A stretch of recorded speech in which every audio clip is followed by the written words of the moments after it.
మీకు తెలుసా, మనకు ఇతరులు కలుగు చేసే కీడు కంటే మనకు మనం కలుగు చేసుకునే కీడు చాలా ఎక్కువ.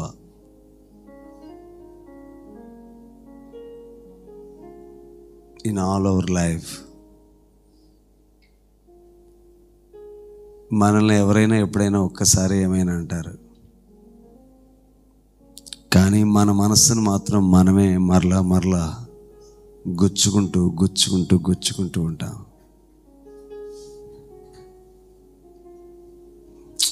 నేను ఎందుకు పనికిరాను, నాకేమీ లేదు, నాకెవరూ లేరు, నేను ఇంతే, నా పరిస్థితులు మారవు.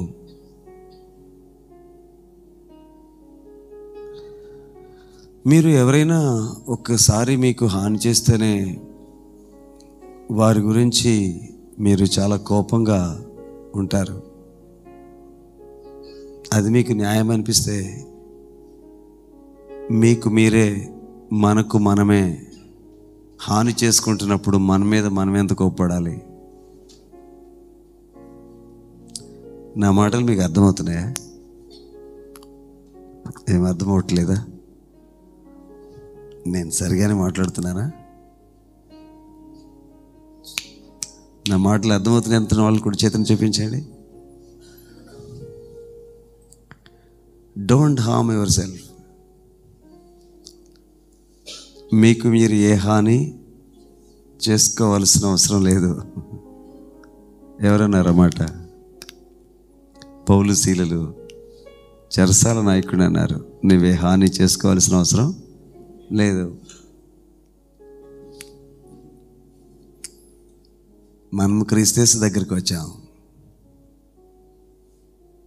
మన ప్రయాసమును మన భారం అంతటిని ఆయన మీద వేశాం.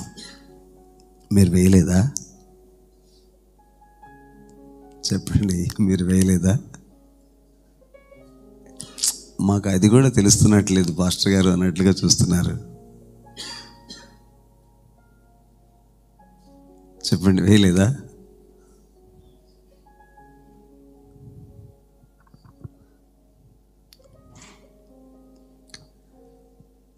మనం ఆయన మీద వేయాలి. రెండోది, మనం ఆయన పిల్లలమయ్యాము. బల్ల మీద ఉన్న రొట్టెలు ఆహారము పిల్లలది. మీరు ఆయన పిల్లలయ్యారా? అయితే సింహపు పిల్లలైనా లేమి కలిగినవి ఆకలిగా ఉంటాయి. ఆయన పిల్లలు ఏమాత్రం కూడా ఆకలి కొనరు. మీరు ఆయన పిల్లలా?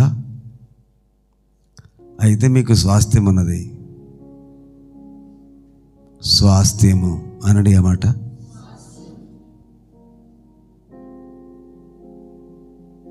అంటే మీ తల్లిదండ్రుల నుండి మీకు వచ్చే భాగం ఎలాంటిదో మన తండ్రి అయిన దేవుని నుండి మనకు వచ్చే భాగం కూడా అలాంటిదే. ఆయన ఐశ్వర్యం లోపటి నుండి మన ప్రతి అక్కర తీర్చబడును. ఆమేన్.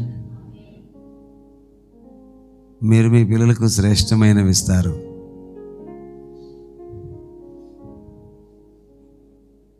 చెడ్డవారమయ్యుండి మన పిల్లలకు శ్రేష్టమైనవి ఇస్తూ ఉండగా మన పరలోకపు తండ్రి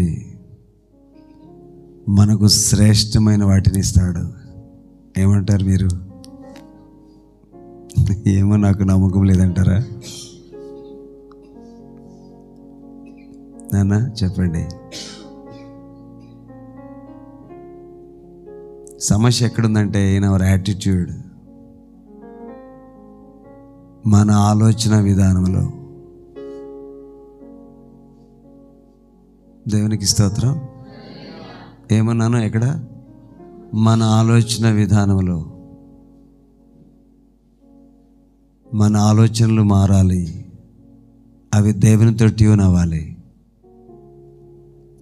మన తలంపులు మారాలి, అవి దేవునితో అలైన్ కావాలి.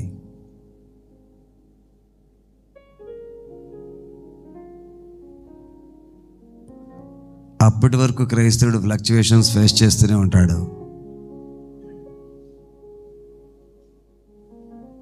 దేవునికి స్తోత్రం కలుగును గాక. మీరు చెప్పండి, మాట వినే పిల్లలకు సమస్యలేమి లేవు, ఉన్నాయంటారా? మాట వినే విద్యార్థులకు కూడా సమస్యలేమి లేవు. ఎవరికి సమస్యలు? లోబడని పిల్లలకు శ్రమ. మనం లోబడే పిల్లలమైతే, మనం ఆయన పిల్లలమైతే, మనం ఆయన్ను ప్రేమించే వారికి అయితే మేలు కలుగుటకై ఆయన సమస్తాన్ని సమకూర్చి జరిగించేవారు. ఆయన మన మార్గములను సరళం చేయవారు. ఈ విశ్వాసము మన హృదయంలో చాలా స్ట్రాంగ్గా ఉండాలి. దేవునికి స్తోత్రం. చాలా స్ట్రాంగ్గా ఉండాలి. ఆశ్చర్యం, నేను ఈ దినాన ఒక న్యూస్ చూశాను. ఆ న్యూస్ ఏంటంటే, ఆ న్యూస్ ఆరిజిన్ చెబుతాను మీకు. నేను ఇంకా నా సందేశంలో ఇప్పటికి వెళ్ళలేదు. నేను రాజా సమయానికి వచ్చాడు. రాజా కోసమని వారింటికి వెళ్ళా. జాగ్రత్తగా వినండి. అక్కడ ఆమె ఒక చిన్న ఆవిడ తల్లి, ఆమె ఇంకొక పాపను పట్టుకుని వచ్చి రాజా వాళ్ళ షాప్లో కూర్చుంది. వాళ్ళ పాప ఈ చీక్ మీద, ఈ బొగ్గ మీద పెద్ద ప్లాస్టర్ వేస్తుంది. ఆమె ఎవరో నాకు తెలీదు. చిన్న తల్లిని అడిగేశాను, అమ్మ ఏమైందా పాపకని అన్నాను. మాది నక్షత్ర నగర్ అండి. పాప కొట్టు దగ్గరికి వెళ్ళిపోయి బిస్కెట్ కొని తెచ్చుకుంటుంది. అయితే కుక్క పాప మీద దాడి చేసి తన బొగ్గును కొరికేసింది నక్షత్ర నగర్లో. ఆ మరుసటి మార్నింగ్ నేను అక్కడ మార్నింగ్ ప్రేయర్ చేస్తూ ఉన్నాను. యేసయ్యా, వీధి కుక్కల్ని ఎవరు పట్టించుకోవట్లేదు. అవి ఎంతోమంది పసిపిల్లల్ని, పెద్దవారి మీద కూడా దాడి చేస్తున్నాయి. వన్య ప్రాణుల్ని చంపొద్దు అని చట్టం చేశారు. మరి అవేమో హాని చేస్తున్నాయి.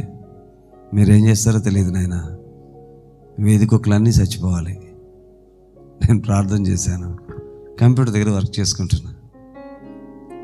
ఒక కుక్క అక్కడి నుంచి వచ్చి నేను ప్రేయర్ చేసిన చోటు నిలబడింది.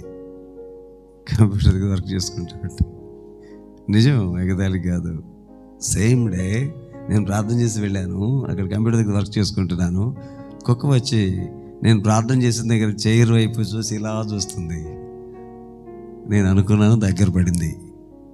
నేను దినాను సుప్రీంకోర్టు తీర్పిచ్చింది, వీధి కుక్కలు మొత్తాన్ని చంపేసేయండి, వీధి కుక్క ఎక్కడ కనపడకూడదని. నేను ప్రార్థన చేసినందుకు సమాధానం వచ్చిందని అనట్లేదు, కానీ సమాధానం వస్తుందని తెలిసి కూడా దేవుడు నా విశ్వాసాన్ని స్టిర్ చేయించడానికి ఆ ప్రార్థన నాతో చేయించి ఉండొచ్చు. నేను ఎందుకు ఇలా మాట్లాడుతున్నాను తెలిసిన, మనము మన దేవునికి ఎంత దగ్గరగా ఉన్నామో ఆయన చెవులు ఆయన పిల్లలకు ఎంత దగ్గరగా ఉన్నవో. అర్థమైన వాళ్ళు కూడా చేతిని చూపించండి.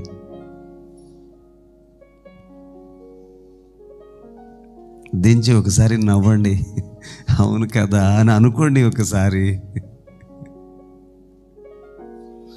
దేవునికి స్తోత్రం. బాగానే ఉంటుంది పాస్టర్ గారు, ఇక్కడికి వచ్చి మీతో మాట్లాడినంతసేపు, మీరు మాట్లాడినంతసేపు నేను భూమి మీదే ఉన్నానా పరలోకంలో ఉన్నాను అనిపిస్తుంది. కానీ ఈ రోడ్డు ఎక్కిన తర్వాత మరలా మామూలు అయిపోతుంది. ఇంటికి వెళ్ళిన తర్వాత అంతా శరమామూలే, అన్నీ మామూలుగానే గుర్తొచ్చేస్తున్నాయి. సో దీని మీద ఎన్నో పడిపోతున్నాయి ఐహిక విచారాలు, ధనమోసాలు.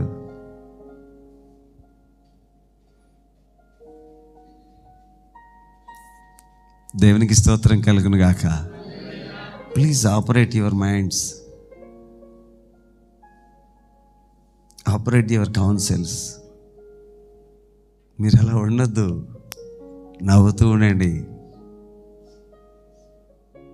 ప్రభువునందు ఆనందించండి. మరలా చెప్పుదును, ఆనందించండి. మనం విశ్వాసం కలిగిన వారం, మనం నిరీక్షణ కలిగిన వారం, మనం ఆయన పిల్లలమైతే మనకి విరోధంగా రూపించబడిన ఆయుధం కూడా వర్ధిల్లదు. ఆయన చూసుకుంటారు అని ధైర్యంగా సింహం వలె ఉండండి. ఏమన్నాను? నీతిమంతులు ధైర్యము కలిగి సింహములాగా ఉంటారు. దేవునికి స్తోత్రం. మీరు అలా ఉన్నట్లా, మీ ముఖాల్లో సింహాలు కనిపించట్లా. విశ్వాసం మనల్ని అలా చేస్తుంది. దేవునికి స్తోత్రం. హల్లెలూయా. చెప్పండి, మీరు ఆరబెట్టిన బట్టలు కింద పడిపోతే మీరు ఊరుకోరు. స్త్రీలతో మాట్లాడుతున్నాను. మరల వాటిని ఉతుకొచ్చు, కానీ అమ్మో ఏదో అయిపోయింది అన్నట్లుగా చాలా సాడ్ మోడ్లోకి వెళ్తారు. ఉతికి ఆరబెట్టిన ఒక వస్త్రం క్రింద పడితేనే మీరు అంత బాధపడుతున్నారు. మీ మనసును మీరు ఎక్కడెక్కడ పడేస్తున్నారు? ఎన్నిసార్లు పడేస్తున్నారు? లోకంలోని ఆలోచనలు, బాధలన్నీ వాటికి ఇష్టం వచ్చినట్లుగా కాళ్ళతో తొక్కి వేస్తున్నట్లుగా ఎందుకు మీ మనసును అట్లా వదిలేస్తున్నారు? ఎక్కడెక్కడికో పోనిస్తున్నారు.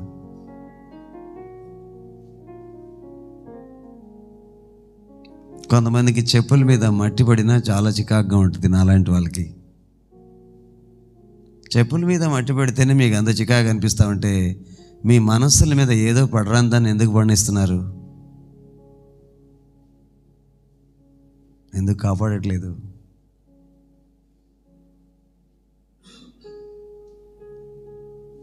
మీ కావలి ప్రభు అయితే మీ మనసులు బాగానే ఉంటాయి.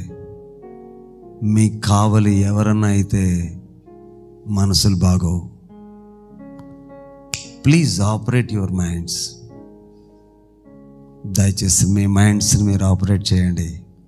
చెప్పడం చాలా సులువు, నేను కూడా అలానే ఇచ్చాను, ఇప్పుడు కూడా అప్పుడప్పుడు ఇస్తూనే ఉంటాను. ఇది చాలా ప్రమాదకరమైన విషయం, చాలా ప్రమాదకరమైన విషయం.